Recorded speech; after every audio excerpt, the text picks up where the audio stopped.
Housing, Finance and Policy Committee is called to order. The meeting will come to order, and I would like to announce that this meeting will take place via House Rule 10.01. Welcome. I look forward to working with all of you. We've got a really great group this year. And we'll be working together on our vital work to address our housing crisis, which has, at the time of a pandemic, increased in its problems. It's a budget year, and so one of our obligations is to pass a budget for Minnesota housing, and we'll be hearing from them today. The first few weeks, we set the context, and so much of what you will hear at these early meetings will, I think, inform you for the bills that we hear later.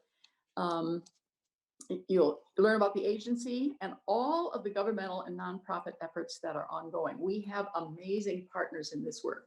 The challenge is great, but the partners are incredible and are already doing amazing things.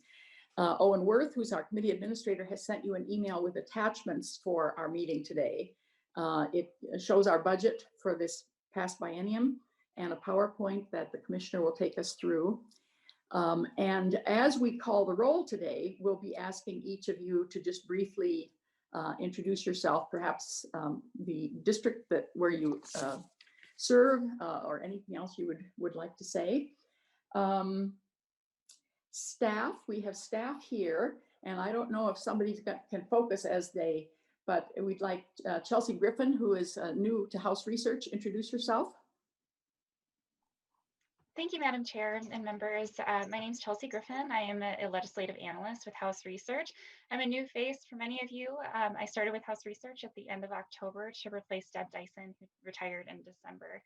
I am just so pleased and honored to be able to serve you in this role. My role for this committee, I'll be on the housing finance side of things, but I look forward to getting to work with all of you over the course of the biennium. Thank you. Welcome. And Mary Mullen. Hello, this is Mary Mullen from House Research. I work on housing, civil law, and arts funding. Thank you. Welcome. Ken Savory.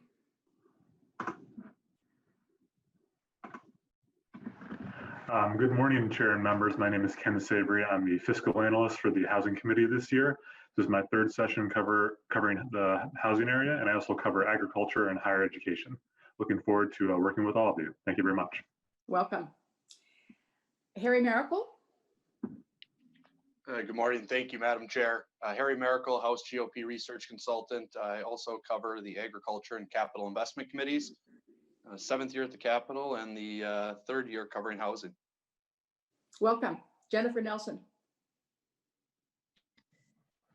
Jennifer Nelson, I'm with the DFL Research Consultant with this committee.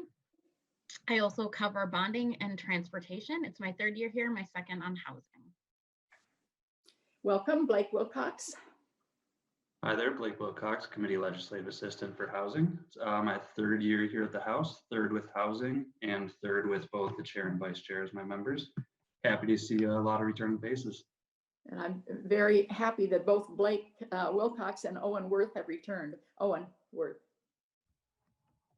Hi, everybody. Owen Worth. I'm a committee administrator. I also, this is my 3rd year on the Housing Committee, and I also work for the Industrial Education and Economic Development Committee. That's our staff. I hope I didn't miss anyone.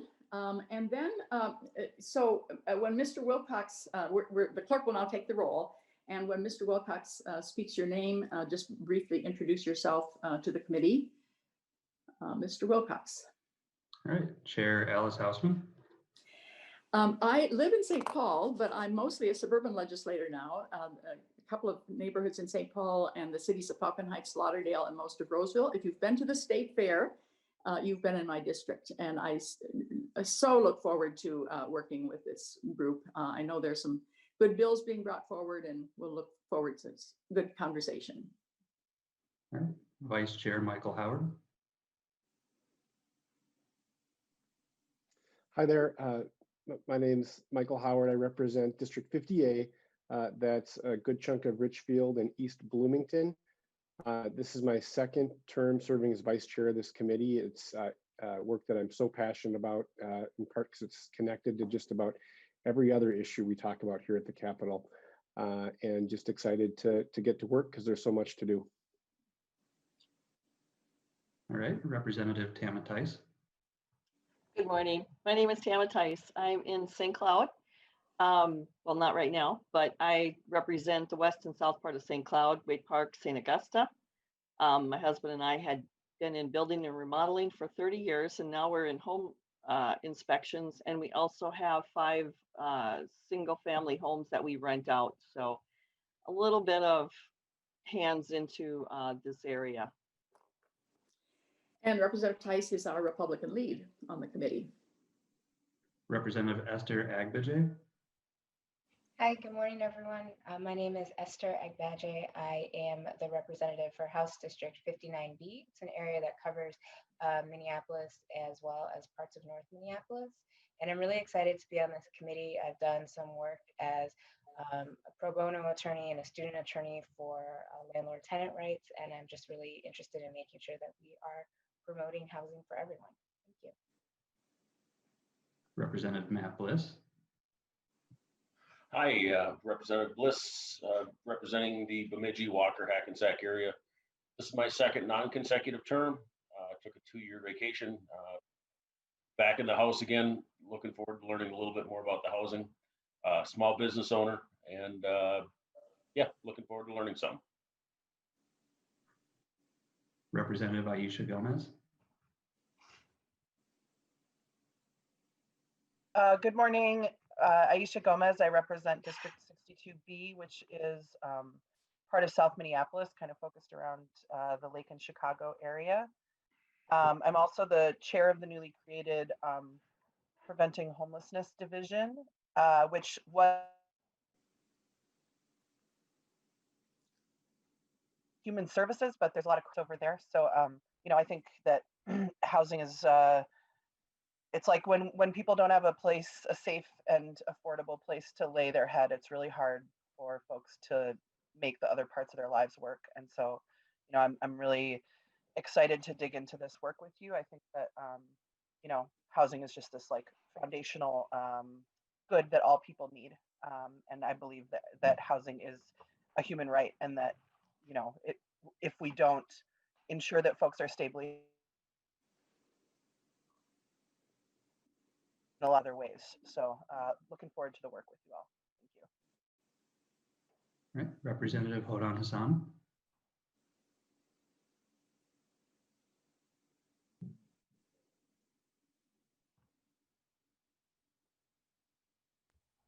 Representative Hassan, you are muted right now. If you can unmute.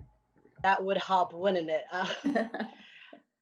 Hi, everyone. My name is Hodan Hassan, state rep from South Minneapolis, representing District 62A, the other side of Aisha Gomez's district. It's around Lake Street.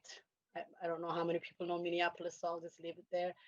This is my second term serving, and also second term serving in the Housing Committee. I am passionate about housing because I believe that we're in a housing crisis as a state, and I don't think we have invested enough resources in affordable housing and stabilizing, you know, individuals who are experiencing homelessness. So I'm glad to be here. Thank you. Representative John Heinrich. Good morning, everyone. John Heinrich. Happy to be here again. So reelected to my second term. Excited to be on the Housing Committee, the Preventing Homelessness Committee with Representative Gomez and others, and the Transportation Committee again this year. So nice to see everyone. I represent the areas of the cities of Anoka and Ramsey, which is District 35A. Thank you. Representative Khalid Hurd.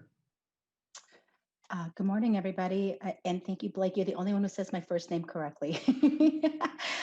Representative in 64A, and that's in St. Paul. And got elected my second term, and I am excited to be in housing again. And I'll just share really quickly that for those who've been on this committee before, you've heard me say this before, but I always think about my immigrant and refugee background. And I made it to this place not because I'm so much more special than anybody else, who came in under my circumstances. It's because I had the right resources to get me to where I am today. And part of that was having stable housing. And no matter how poor my family was at any point, we always had housing stability.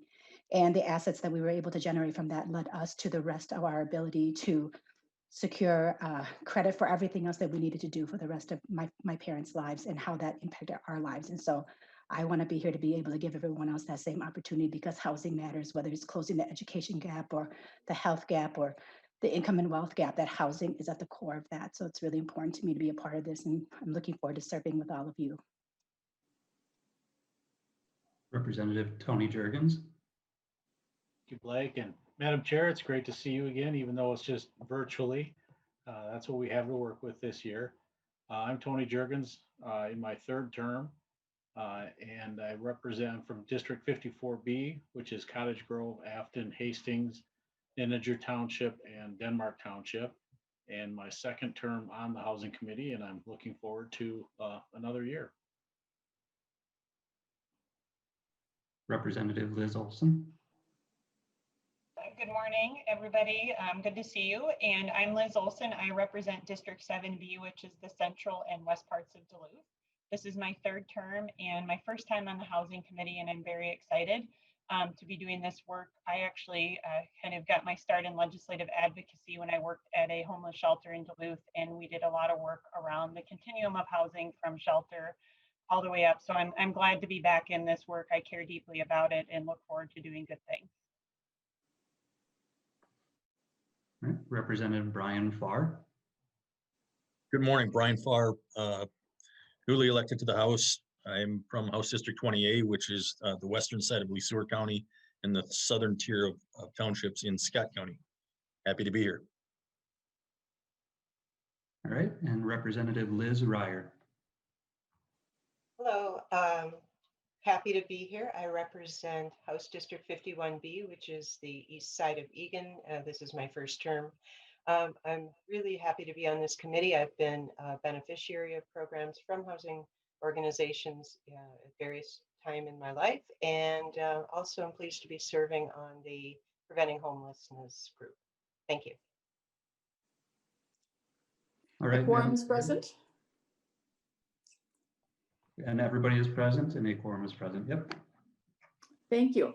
Our first and only item of business for this hearing is an overview of Minnesota housing from Commissioner Jennifer Ho. Members, as we proceed through this presentation, you may use the raise hand function, and we'll pay attention to that. We'll keep a list of those who have raised their hand. And I think Commissioner Ho will find the sort of natural breaks as she moves through her presentation, and will invite us to ask questions as she goes along. Commissioner Ho, welcome to the committee, and please introduce yourself for the record. And I'm assuming somebody will get your picture up there too. I think I'm up here.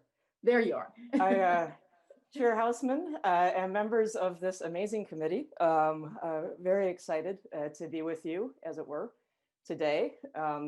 I'm with the House and the Housing Committee, and we're all in our own homes. It's really struck by that today. My name is Jennifer Ho, and I just had my 2-year anniversary as the Commissioner of Minnesota Housing. I'll say the first year was amazing, and last year was hard. And I'm hoping that we work our way this year through hard back to amazing again. I am here with my Assistant Commissioner for Policy and Community Development, Ryan Baumtrog, and my Legislative Director, Dan Kitzberger. They would be sitting right there if we were with you in person, but just wanted to let you know that they're both here with me as well. Just as context, for those of you I haven't had a chance to meet, I've been working in the space of housing and homelessness since 1999. I worked closely with the Minnesota legislature through that first decade of the 2000s to create a DHS appropriation for long-term homeless supportive services, which allowed us to match services and housing together in supportive housing and demonstrate the cost benefits of having people with long histories of homelessness get off the street and into a home of their own. I then had an opportunity to go out to Washington, D.C., and I served in the Obama administration for 7 years, 3 as the Deputy Director of the U.S. Interagency Council on Homelessness, and 4 as a Senior Advisor to 2 HUD Secretaries, Sean Donovan and Julian Castro. I came home to Minnesota at the end of the term and was trying to figure out what I wanted to do next, and got a call asking if I was interested in this position at Minnesota Housing. And I will say it hasn't been the easiest year this last year, but the people at Minnesota Housing are amazing. Just for context, we went to telework on March 17th. I haven't been in the office since March 16th. The vast majority of my staff are able to perform their functions through teleworking. And what's been extraordinary to me is that other than on-site inspections and in-person community meetings, we really have been able to keep the trains moving at Minnesota Housing, despite the fact that maybe in a given week, 25, maybe 30 people pop into the office because they have to sign something or open mail or something like that. So it's really been an extraordinary period, and to the 260 staff at Minnesota Housing. If there's anything that went bad this year, it's my fault, but everything that went good was their doing. It's been just a truly extraordinary year, and we'll close out the conversation today about the special efforts that have happened around the COVID-19 Housing Assistance Program and the upcoming opportunities due to the recently passed stimulus. But that's kind of who I am. I actually started my career in healthcare, and that's how I got interested in homelessness and housing, under the premise that people who were really sick and really homeless were probably also really expensive to systems without getting good care. And that if we could stably house people, we'd get better health outcomes. So I'm a healthcare policy person running the Housing Finance Agency. But like, as I said, I've been working in the housing space for over 2 decades now. Dan, can you bring up the slide deck for us through the magic of technology? So my motto at Minnesota Housing is go big so everyone can go home. There is not a housing system in America the same way that there's a healthcare system, or an education system, or a higher ed system, or a criminal justice system. Housing is somewhat of a patchwork, and we don't have enough of it in Minnesota. And so the idea of going big so everyone can go home was kind of how I started out. And it's been kind of a guiding thought around what it is that we want to do as an agency over my tenure. Next slide, please. The agency's mission is that housing is the foundation for success. Many of you talked about that in your introductions. If you didn't have the home you're in right now, imagine trying to make anything else work right. Our job is to collaborate with individuals, communities, partners, developers, banks, cities, counties, HRAs, PHAs, a whole bunch of different entities in order to preserve and create more housing that's affordable. Next slide, please, Dan. I mean, if you really think about like housing, and certainly these last 10 months, I've spent tons of time in mine. I've thought about it a lot and what it means to my life. But really, housing impacts every Minnesotan of all backgrounds in every corner of the state. And back when I was free to roam and was able to do quite a bit of traveling, I mean, there really wasn't any part of the state that I went to where a mayor or a county commissioner or a business owner said to me, we don't need more housing, we're fine. It really is something that we just need more of. And whether that's rehab to older homes in a smaller community, whether it's the creation of new multifamily apartment buildings in any part of the state, whether it's targeting seniors or targeting low-wage workers or targeting people who have experienced homelessness, people with behavioral health conditions, it's just, the housing is just so fundamental, and it's universal. We all need it, and we all want housing that's affordable. It's just that we make different amounts of money, so what we can afford varies depending on our income. And it's just so clear that stable housing helps people do well in school. It helps people's health.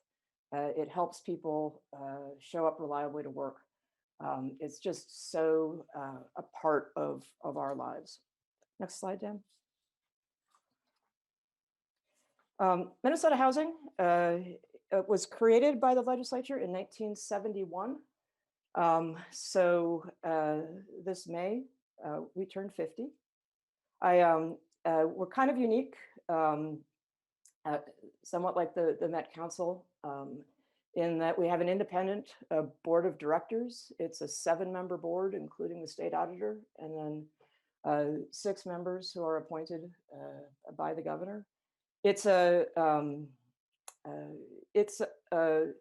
lot of financial transactions and a lot of high dollar financial transactions. And so the board really provides that kind of fiduciary oversight to make sure that we are leveraging the financial tools that we have at our disposal.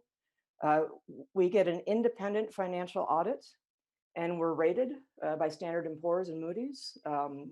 We operate in the bond market.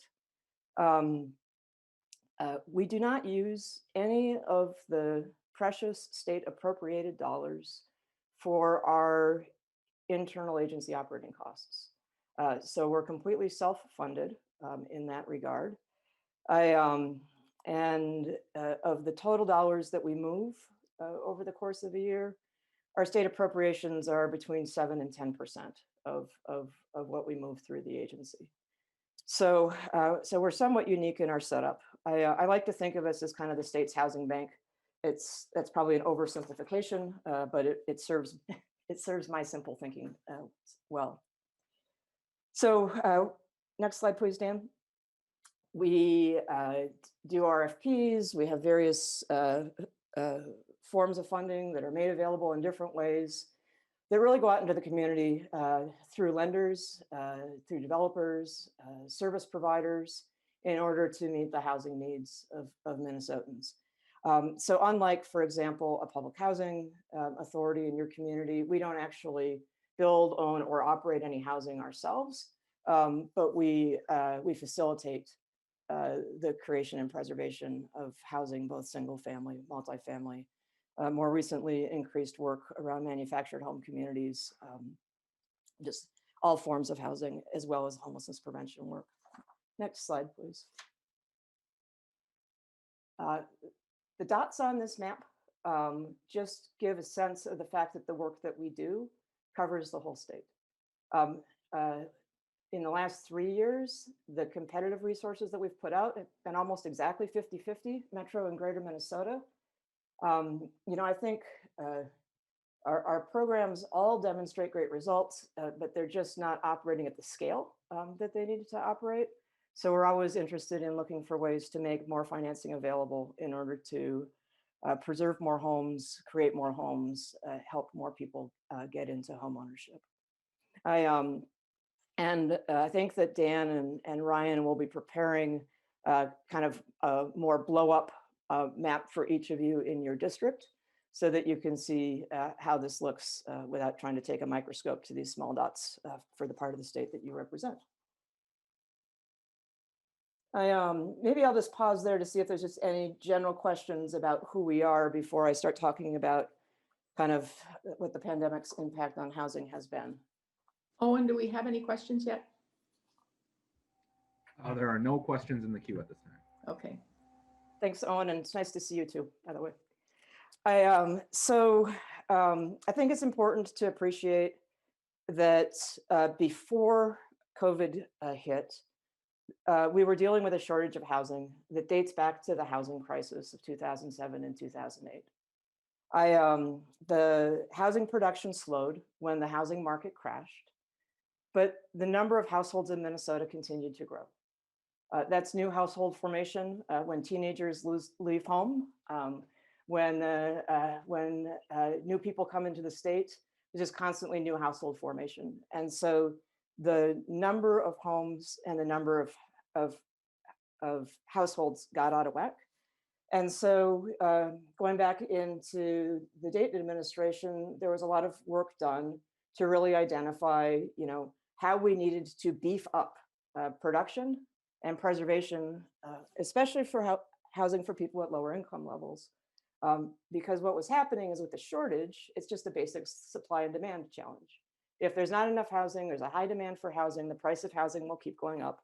And since wages, especially for lower wage workers, it's pretty stagnant, the price of housing just gets further and further out of reach.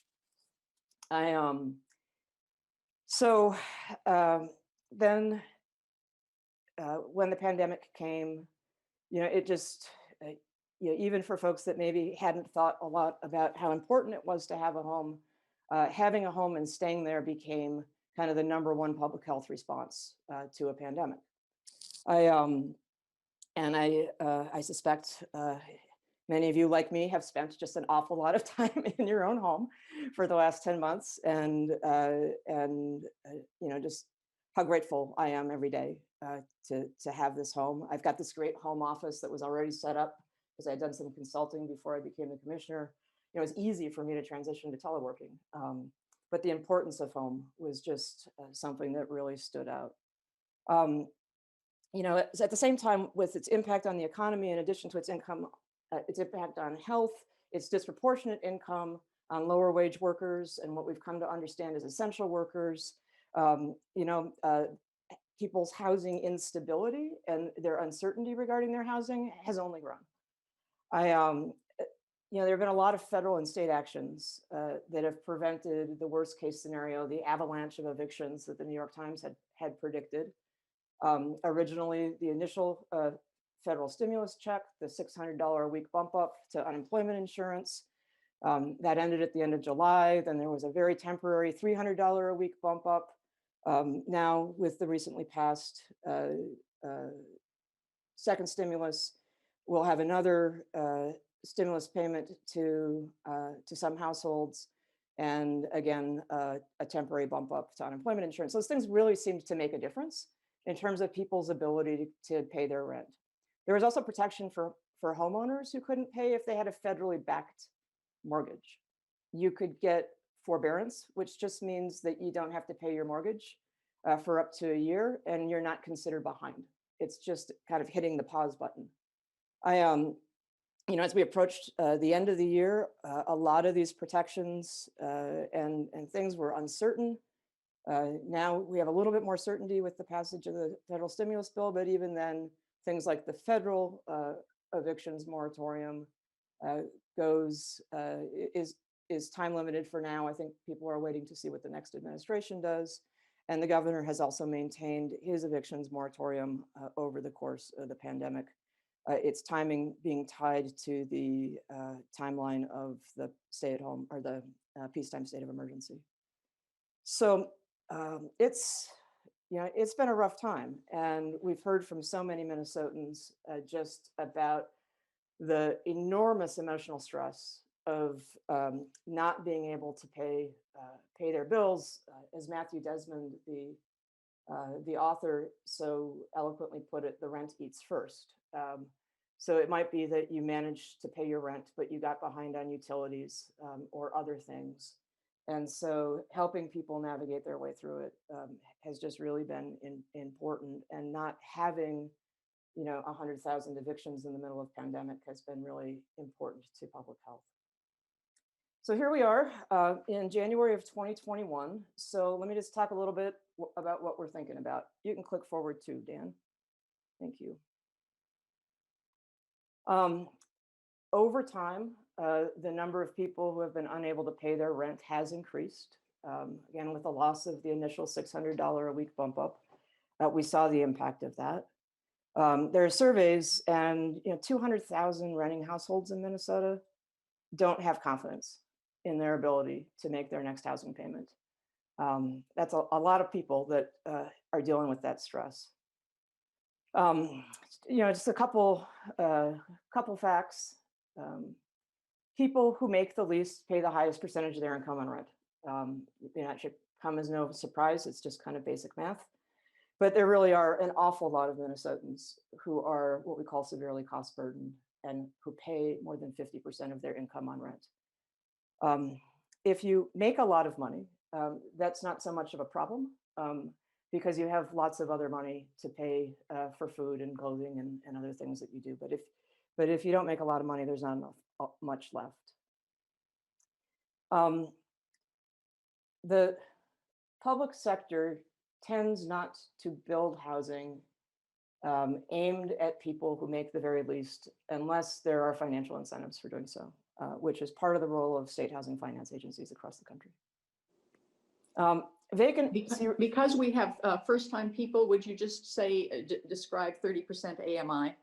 Anytime I see letters, I think there might be somebody who doesn't know AMI. Thank you, Chair Houseman, and I hope my staff are laughing because I'm the queen of hating acronyms, so shame on me. Area median income is the standard by which many housing costs are set, with the idea that, well, in the metro area, for example, the area median income is close to $100,000. I haven't seen it adjusted since COVID and the impact that that's had on the economy. There are parts of greater Minnesota where it's lower than that. But if you're making 30% of AMI, so $30,000 or less in the metro area, that is a low wage worker.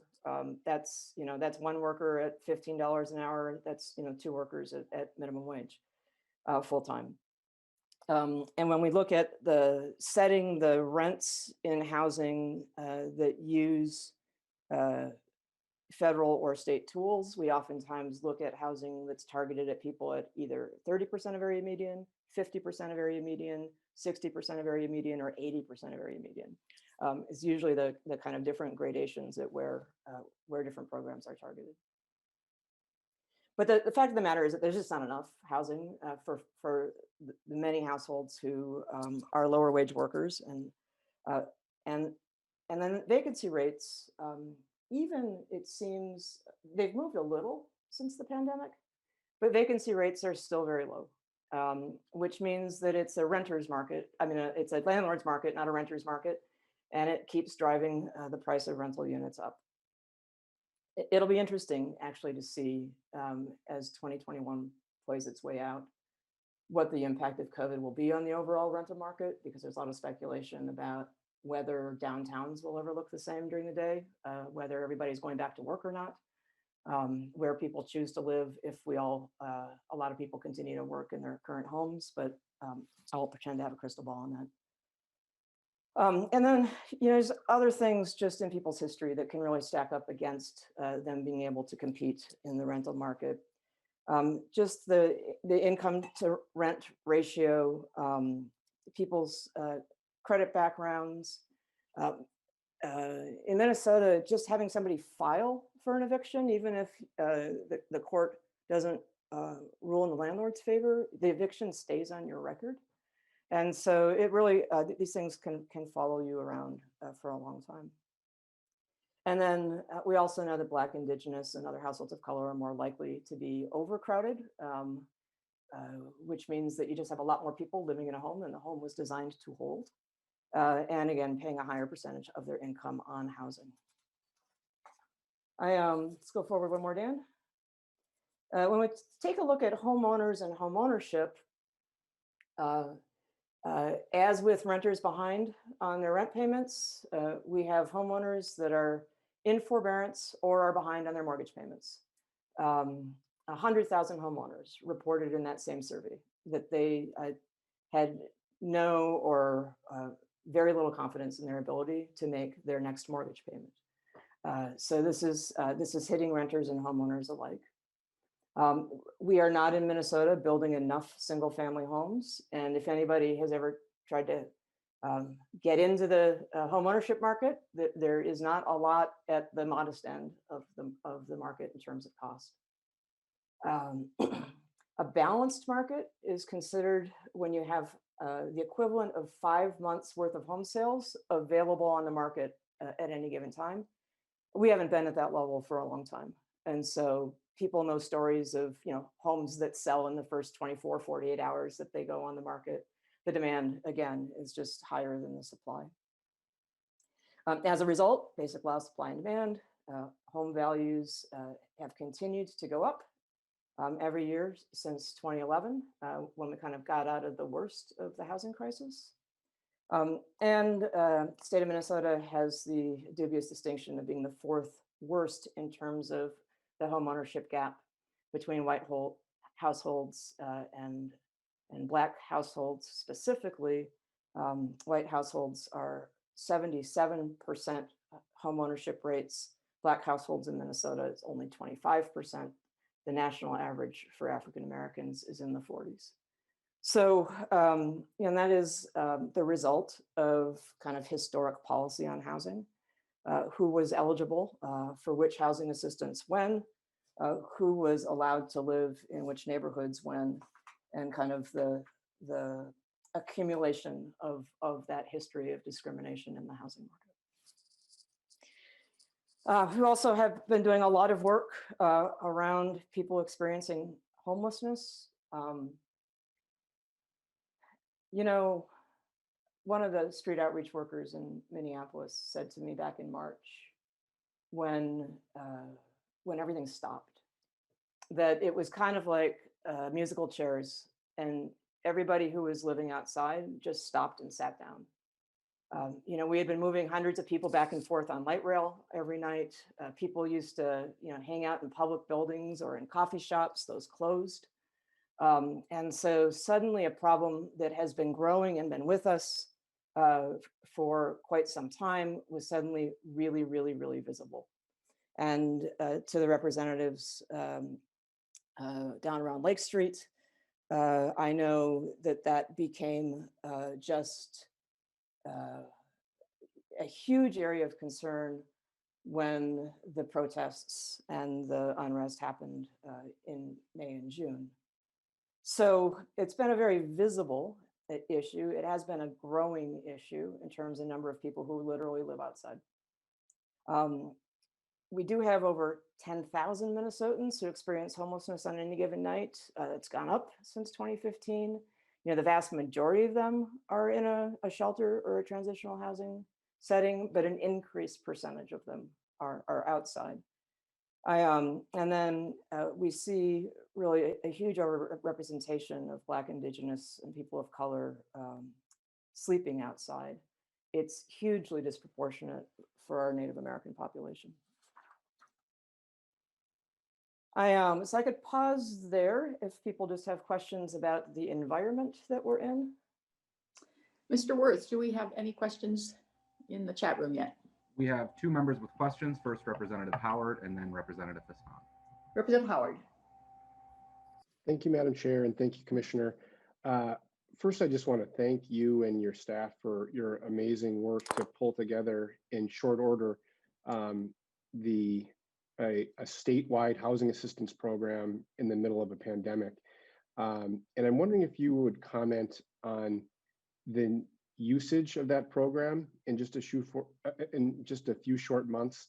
I mean, I think it highlights the immense need over the latter part of 2020 and need that is only going to grow potentially in 2021. Commissioner Ho. Chair Houseman and Representative Howard, we do have a slide coming up on the COVID-19 Housing Assistance Program, so I can either jump ahead to it or I can hold your question until I hit the slide. We'll hold that question until we get to the slide, but then Representative Howard, you can pursue it more then. And Mr. Worth, who was the other? Representative Hassan is next. Representative Hassan.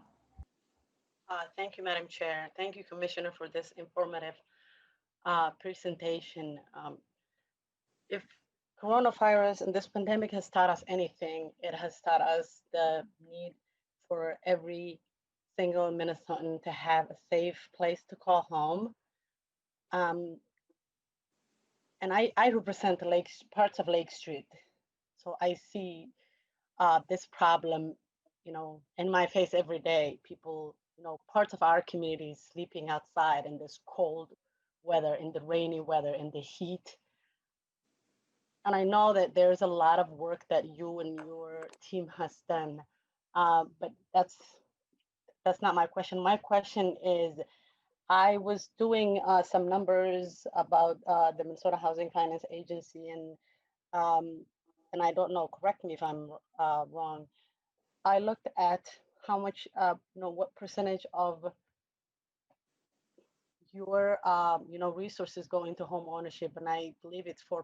I could be wrong. When I think about housing, I think about it as a continuum. It starts with getting people out of, you know, the streets and getting them into shelters, into transitional, you know, housing, into stable, affordable housing. And we should have another plan to get them out of that into home ownership. That would allow us to A, free up some of the, affordable housing for other people who may need it, and B, we know, home ownership is not just another housing program. It's an investment to a community. My district is only 16 or 18% home ownership. It's a district that's very poor. It's a district that is, mostly Black, Brown, and Indigenous folks. So for me, when I see that the agency is only, spending 4% of their efforts on home ownership, something doesn't click for me. So can you talk about your efforts on home ownership? And I would love to hear a way to increase that, especially for PIPOC communities. Thank you. Commissioner Ho. Chair Houseman and Representative Hassan, I think the next couple slides are going to help. And I think going back to one of my earlier points, I think one thing to just really understand about Minnesota housing is that what you see on our appropriated budget is only about 7 to 10% of all the money that we move. We have other federal tools and access to resources that allow us to do a lot more than just the appropriated resources allow us to do. But I will say, Minnesota Housing is considered one of the best and strongest housing finance agencies in the country. And I believe that the reason for that is because of our partnership with you. The investments that you make allow us to dig deeper than some of my peers around the country. So Dan, why don't you click us forward one more slide, and let me just take a couple of these because I think Representative Hassan will get to the question that you asked. If you take a look at everything that Minnesota Housing does in a year, we moved about $1.4 billion in federal fiscal year 2019. I'll just say it right now. I operate in the state fiscal year, the calendar year, and the federal fiscal year because we have funding from all those sources. And I'm never quite certain why I'm talking to you about one or the other, except you operate always on the state fiscal year. But in the federal fiscal year 2019, we did almost $1 billion of home ownership financing and home refinancing. So the vast majority of the money that we moved was actually in the home ownership space.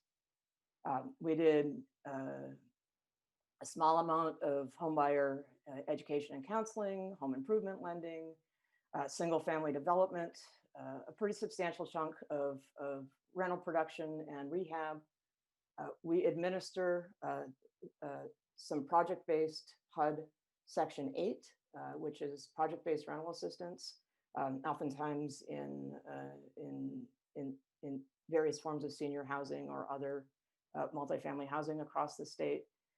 We have the housing stability programs, which are state appropriated programs that allow us to reach targeted populations. We also move some federal rental assistance in that space.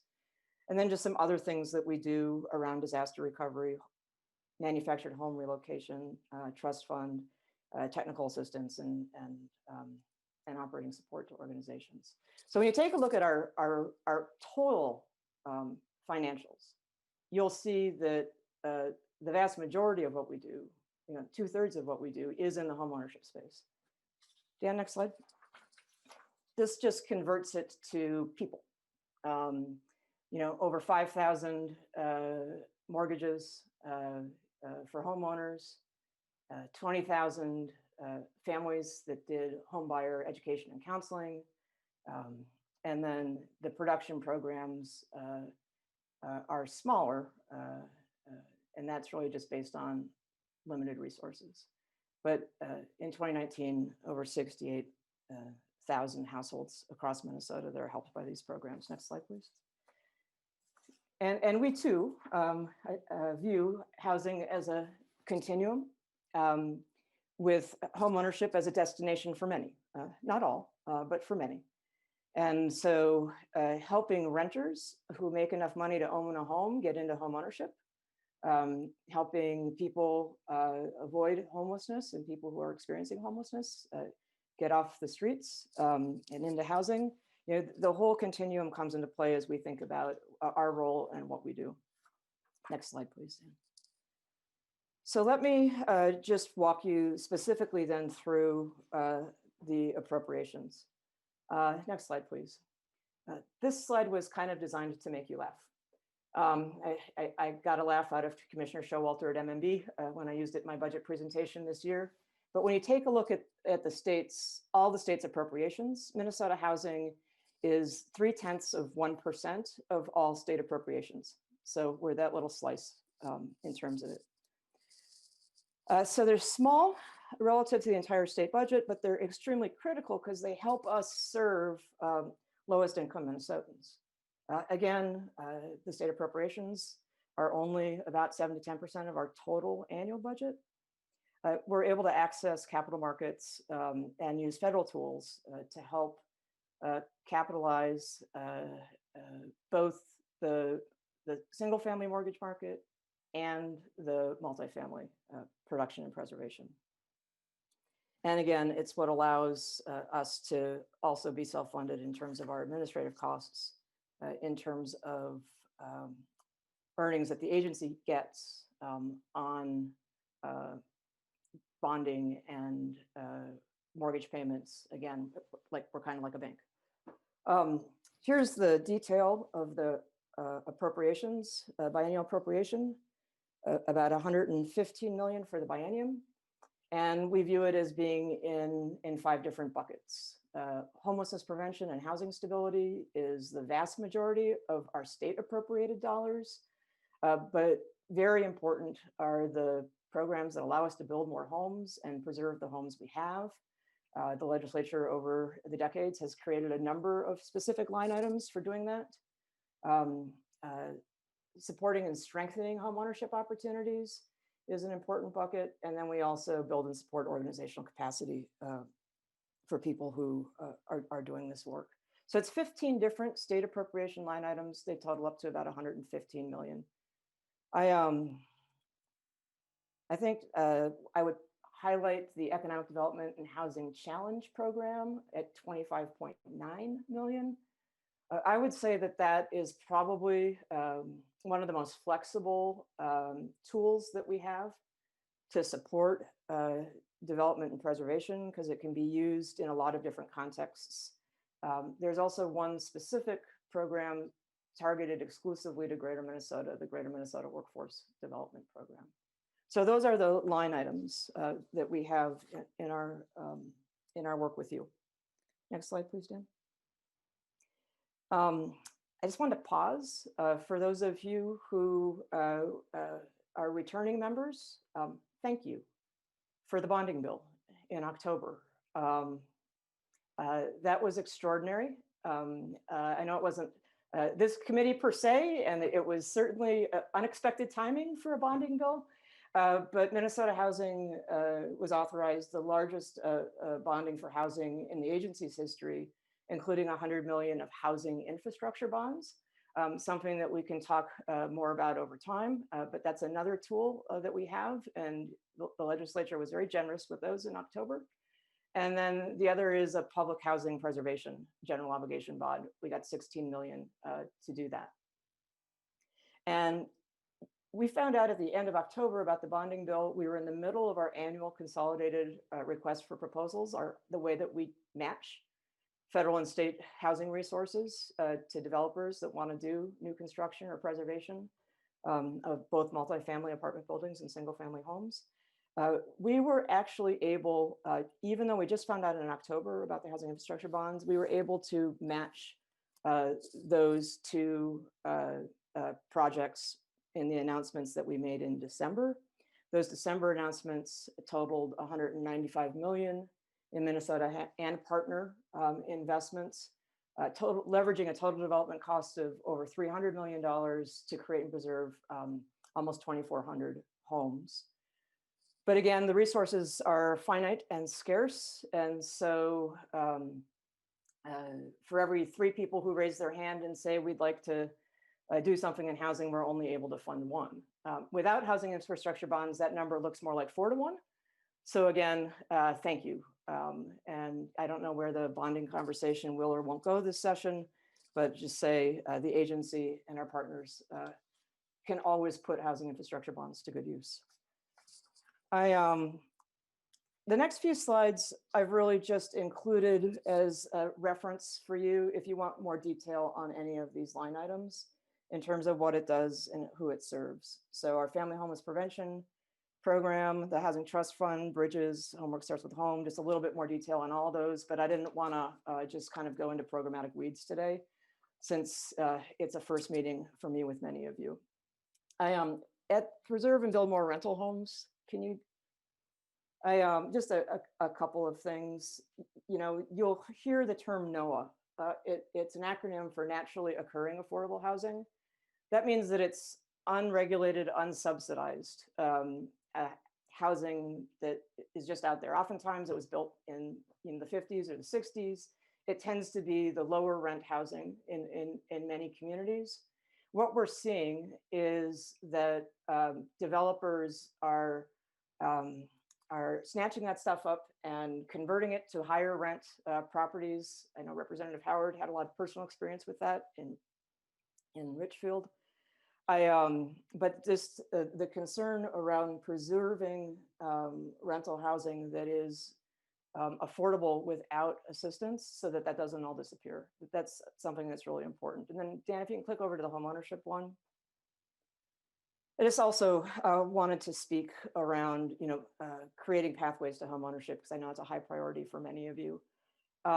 Is that the programs that we have not only help build and preserve homes, but they also create a pathway to homeownership, oftentimes for people who thought it was out of reach for them.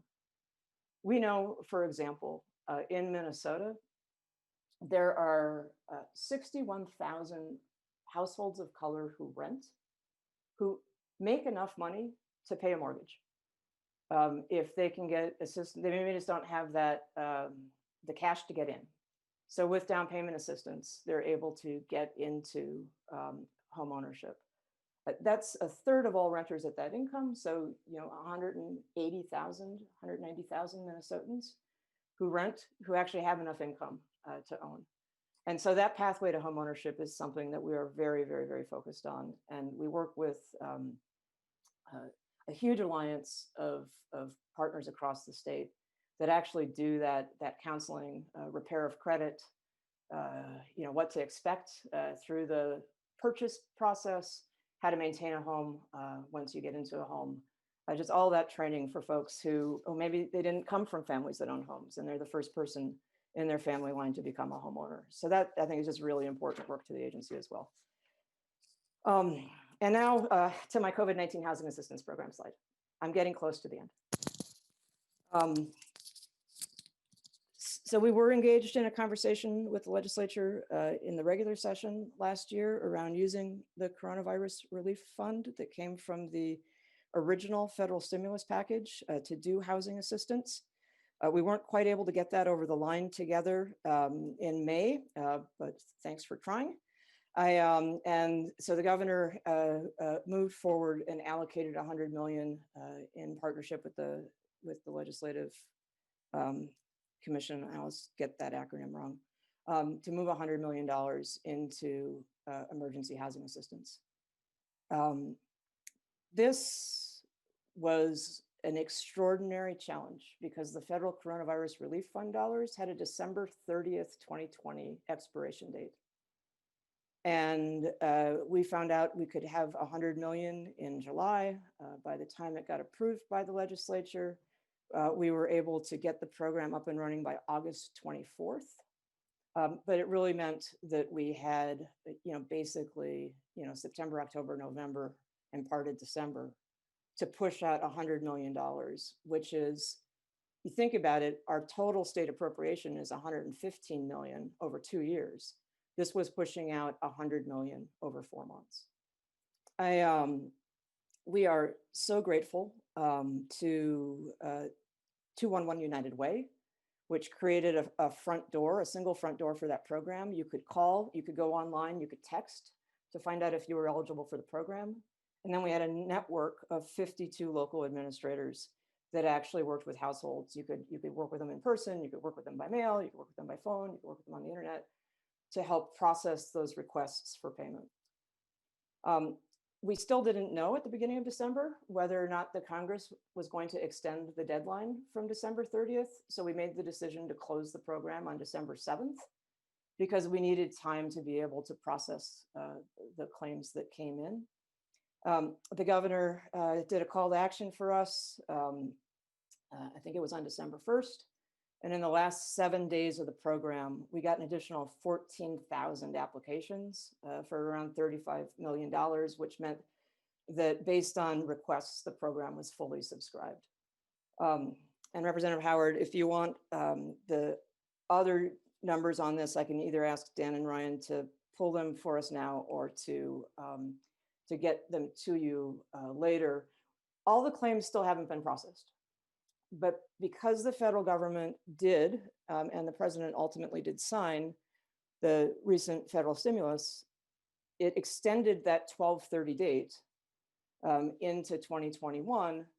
But basically what that does is just buys time for the administrators to be able to process the claims that came in the door. And we are doing that fast and furious as we speak, with a hope of getting through all the requests for assistance in February. That's a knockwood number.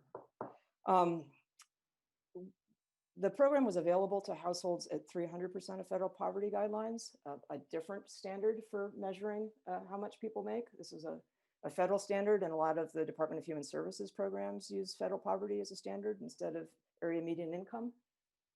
But 63% of the households that applied were below 100% of federal poverty, which means that they're extremely low income, possibly zero income if they were unemployed. In total, 93% of all the households were at 200% of federal poverty.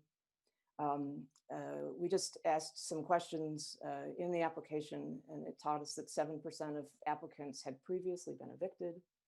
56% of the applicants identified as a household of color, Black or Indigenous, and 23% of the applicants had been homeless at some point in time in their life.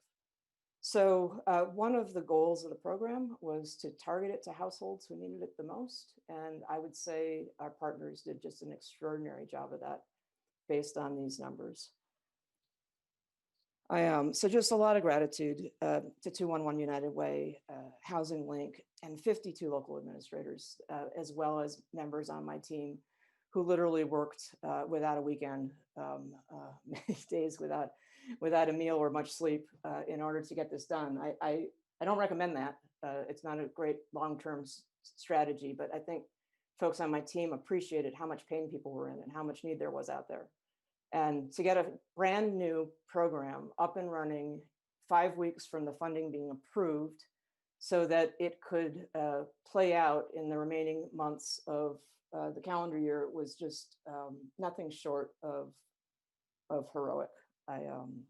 So I just will pause on that, or if you want, I can just touch base because the most recent federal stimulus also includes COVID emergency rental assistance. So if you want, I can just touch base on that one too. And then I think Representative Howard. Madam Chair, I just want to thank you for this information. Just raise up that it's basically in 100. Sorry, Madam Chair. I just want to thank the commissioner and just raise up the immense need that basically $100 million went out in 100 days, and that need still exists. And so look forward to the work of this committee and with Minnesota Housing to continue providing assistance to folks. It's not all out the door yet, but we're getting through that backlog of applications. The 14,000 that came in that last week was just on top of when we first opened it up. The volume was higher from day one than we well, it was hard to guess, right? It was just really hard to guess. So then with the recent federal congressional move, the bill that the president signed into law on December 27th, there's $25 billion in emergency rental assistance for states. That is really unprecedented for the federal government to do that. And it is allocated by formula. So localities that have 200,000 or more people can get their own standalone piece of this money. We think the total amount due in Minnesota is probably close to 400 million when you include money that's going to be granted directly to tribal governments. But the jurisdictions that have 200 or more people are 5 counties in the metro area and the cities of Minneapolis and St. Paul. Last Friday, we did a call with those jurisdictions, and we believe that all of them will be raising their hand for funding. So it means that of the 375 million, 45% will go to those jurisdictions and 55 million will come to us at the state. Unlike when we designed our own program with the previous stimulus money, this time the Congress really prescribed the program in terms of who's eligible, over what period of time. And there's going to be more reporting because it's going to be, a federal program that has, some national parameters on it. But it is available for rent, utilities, and home energy costs, both in arrears as well as prospectively, if you have reason to believe that you're not going to be back to work soon. It is notably not available for homeowners, which we think is a gap because a lot of homeowners are going to lose their forbearance protection sometime over the course of 2021. It is specifically coming back to the math of area median income, intended for renters that make no more than 80% of area median income, but we are expected to prioritize households at 50% of area median income where an individual has been unemployed for 90 days. The other thing that's interesting about this is that landlords can apply on behalf of their tenants, but their tenants need to sign off. And if a tenant applies and a landlord doesn't produce the paperwork needed to pay the landlord, the program is allowed to make a payment directly to a tenant. So it kind of moves in both directions that way.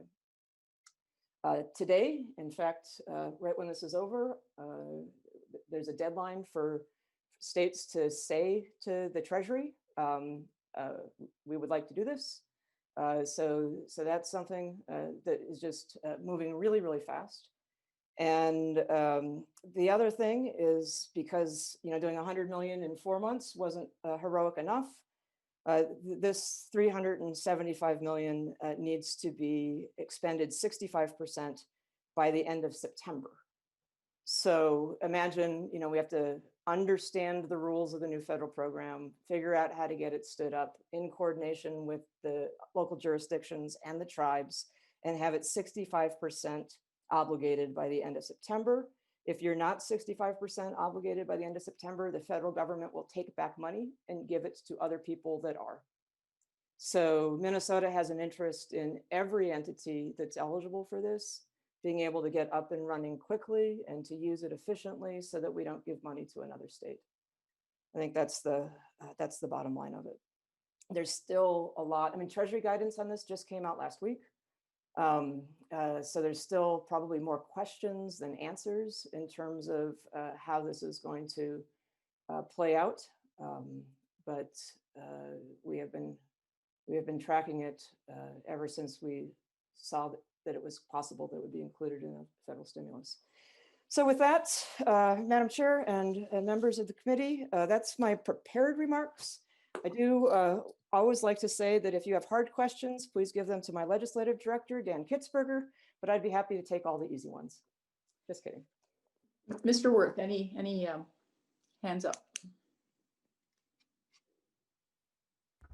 Yes, a couple. We have Representative Ryer first. Ryer. Thank you, Madam Chair. Thank you, Commissioner Ho. First of all, I just want to thank you, Commissioner, for the work that you and your team have done. Just knowing how hard it is to pull together a project on that scope and the complexity of implementation is just such an impressive sight. So my kudos to you and your partners and team. So my question goes back to page 9 about the persistent issues with when we're thinking about renters and property owners. In looking at what the barriers are to accessing existing housing. One of the things that I hear quite often is the impact of mass incarceration and what the existence of an arrest or conviction incarceration record means for people. And I ask that not for any data right now, but just to raise it as thinking about the interconnection of social issues and how we uncover long-term solutions. And I just wonder if you have any thoughts, immediate comments about that. And I don't know if that qualifies as easy or hard, so I'll leave that up to you. Commissioner. Chair Houseman and Representative Breyer, thank you for the question. We have actually been in dialogue with the Department of Corrections for the last 2 years to think about how would we structure housing assistance in order to help people who are reentering society after they've served their time. And amazingly, given everything that's going on over at Corrections, we have been able to continue that conversation. Yeah, I think for folks who are newer to rental assistance, there's a couple things. One, some of the federal dollars that are targeted at homelessness, you need to be homeless to get the money. And obviously going from jail or prison to homelessness is not an ideal pathway at all, because I think it increases the possibility of recidivism. So, trying to understand, and then some resources are locally limited so that they're they screen out a lot of people who have any criminal background, or they look back over a long period of time or a broad range of offenses. And so, we've been doing a lot of work with the community of owners and operators of rental housing to just talk about tenant screening policies. And, where is it that they actually are directly linked to a bad housing outcome versus, where are they just kind of just applied en masse? So we think there's ways that we can influence policy, especially when we are investing in the creation or preservation of housing, to try to not have, if you're going to use scarce public dollars for housing, then, we would like you to have pretty broad criteria in terms of who you're letting in. So this is a conversation that I think obviously we want to continue. I know before COVID, Commissioner Schnell was very interested in reducing the prison census. Let's just say he and I haven't been able to sit together and have quality time in the last chunk of time, but we've been working with his deputies and others on his staff. It just always strikes me, and when I think about the role of government in housing, housing is generally something that's done by the private sector, right? Most home building, all those condos in the downtown areas, most of that is just private developers that are getting the financing, and they've worked out cash flow so that they can make the bottom line work, make a profit. But when we're really trying to target, we really have to think about who are the people, but for federal or state assistance, would not succeed in housing. And I think going back to the rest of our conversation, what are the other societal costs if we don't meet the housing needs of those folks? Back when I ran Hearth Connection, a nonprofit, we did a big evaluation in partnership with the Department of Human Services and Department of Education. And we were able to document what it costs the public for people with long histories of homelessness, and how when people were stably housed, you kind of stopped spending money on all the bad stuff, and instead you spended money on the supportive and good stuff. Fewer emergency rooms, more medicine, right? Fewer jails, more stability. So, I think that there's a lot to that. By the time programs get defined, both federally and at the state level, they tend to have little boxes around them based on who was promoting them and why. But some people kind of get excluded then from a lot of the different funding streams. So looking forward to this conversation. Follow-up, Representative Breyer? Madam Chair, no follow-up. Thank you so much, Commissioner Ho. Thank you. Mr. Worth, who else do we have on the list? The next question is from Representative Gomez. Representative Gomez. Thank you, Madam Chair, and thanks so much, Commissioner, for all this great information. In response to kind of hearings from my county, I ended up having to contact your staff in sort of the final stages of getting the emergency housing assistance out the door. And it was just like so evident the just high level of care and commitment that they brought to that really difficult endeavor. And so we're just, the people of our state are really indebted to you and your team for all of your work during that really difficult time. And I'm thankful that Representative Ryer asked her question, actually, because we've in the division, in the homelessness division, we've already been in touch with the Department of Corrections. And so looking forward to kind of like figuring out if there are state level barriers to accessing services that we can help address. And so I'm really thankful to you, Representative, for bringing that issue up. I kind of wanted to go back a little bit to Rep. Hassan's questions about home ownership. And so just out of kind of curiosity, you know, honestly, I don't really know a ton about how sort of housing finance works, but hearing you, Commissioner, talk about the way that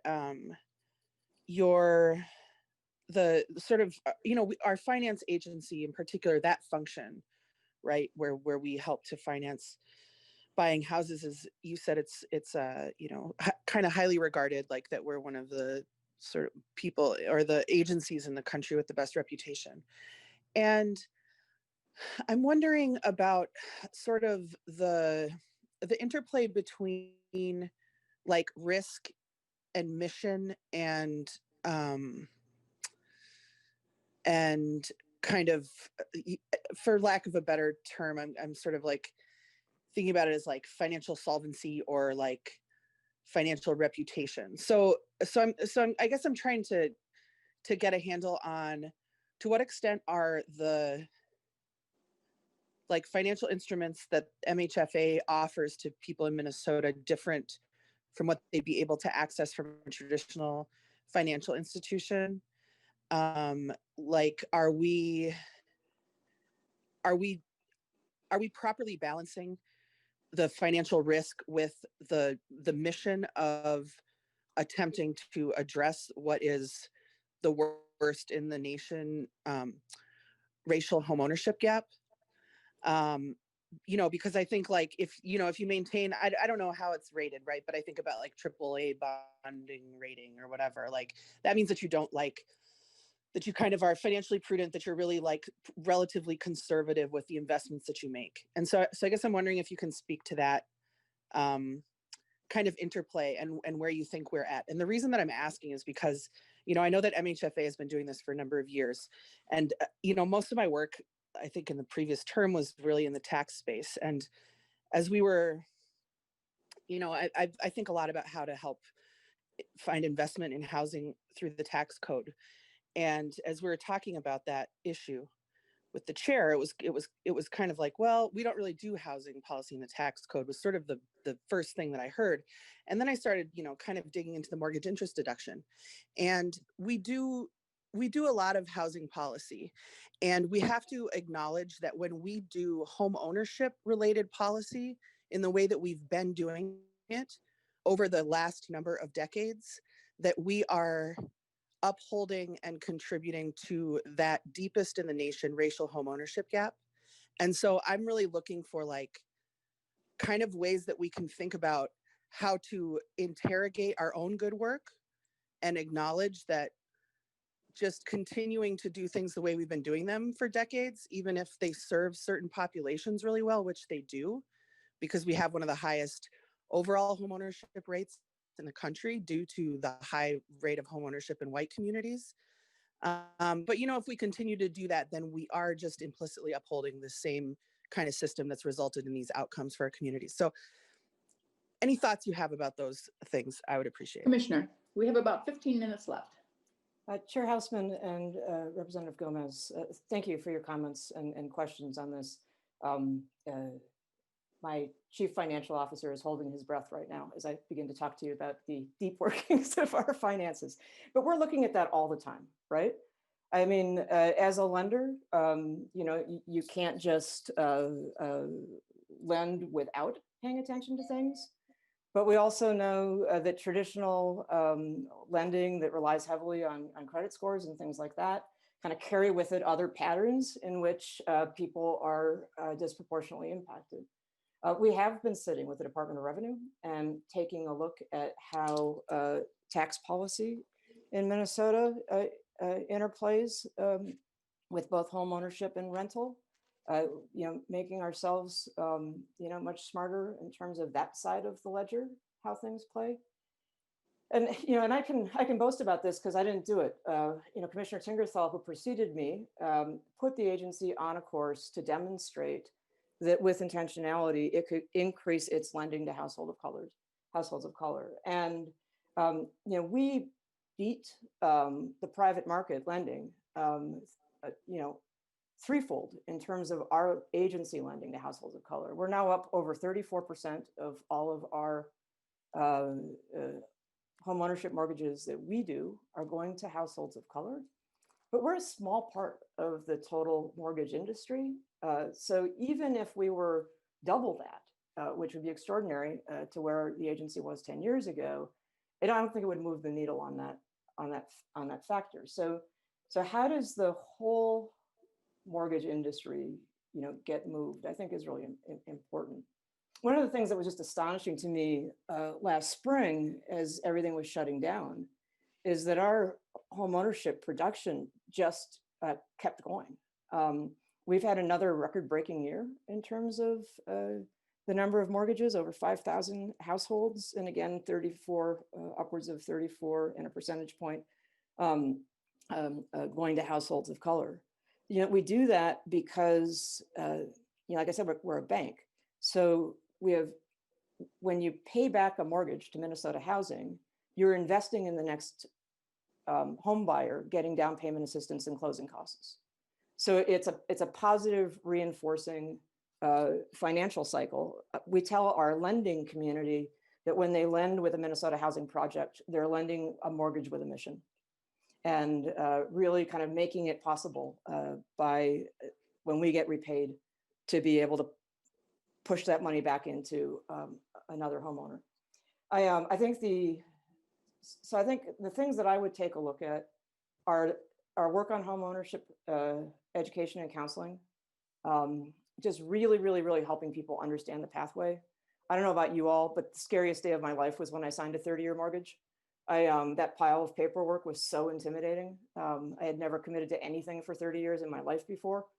Yes, and it's a lot of legal words. And so having people who either through a one-time online class or a 2-year counseling period, so folks can really decide whether or not they want to be homeowners, that's really important stuff. And that and down payment assistance are the types of things that you all can make decisions to invest in. Certainly preserving in a year of budget cuts, the funding that we have. But I think down payment assistance and closing cost assistance is how people who don't have that wealth accumulation to get in, but have the incomes to sustain, can become homeowners. That and a production supply that helps us create homes that are affordable based on what people make. I hope that, the risk piece of it, we're constantly looking at delinquency and things like that because we have to, because we've got a big balance sheet and we've got obligations to bondholders. But we're also saying, as government, it's our duty to tolerate some risk, right? We don't go for a AAA bond rating. It's good enough to be slightly below that. And it allows us to do things that if all we cared about was our bond rating, with risks we probably wouldn't take. Mr. Worth, how many more questions do we have? We have no other questions in the queue. Oh, okay. Well, this has been just an enormous amount of information. I think it helps to understand that the piece that we're going to write a budget for is only a small portion of the work they do. Representative Hassan, I was particularly intrigued by that sheet that showed that really almost $1 billion of their work goes toward home ownership. That's sort of been an invisible piece. We haven't spent quite as much time on that as we have, for example, the housing assistance program. So just a lot of information. I think that PowerPoint, it was an attachment to the agenda that Mr. Worth sent out to all of you. So if any of you want to go back to that and study the details.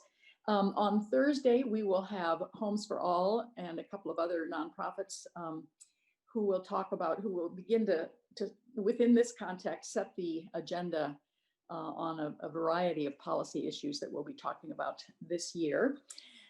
The phrase that I always go back to is nothing else in life goes well if you don't have a safe place to sleep at night. And that's what we are working on, the housing stability that allows Minnesota citizens to work on all of the other challenges that they deal with. Commissioner, thank you very, very much for the presentation today. Thank you to everyone else for the hearing today. Our next meeting will be Thursday, January 14th at 10:30. There being no other business, we are adjourned. Thank you.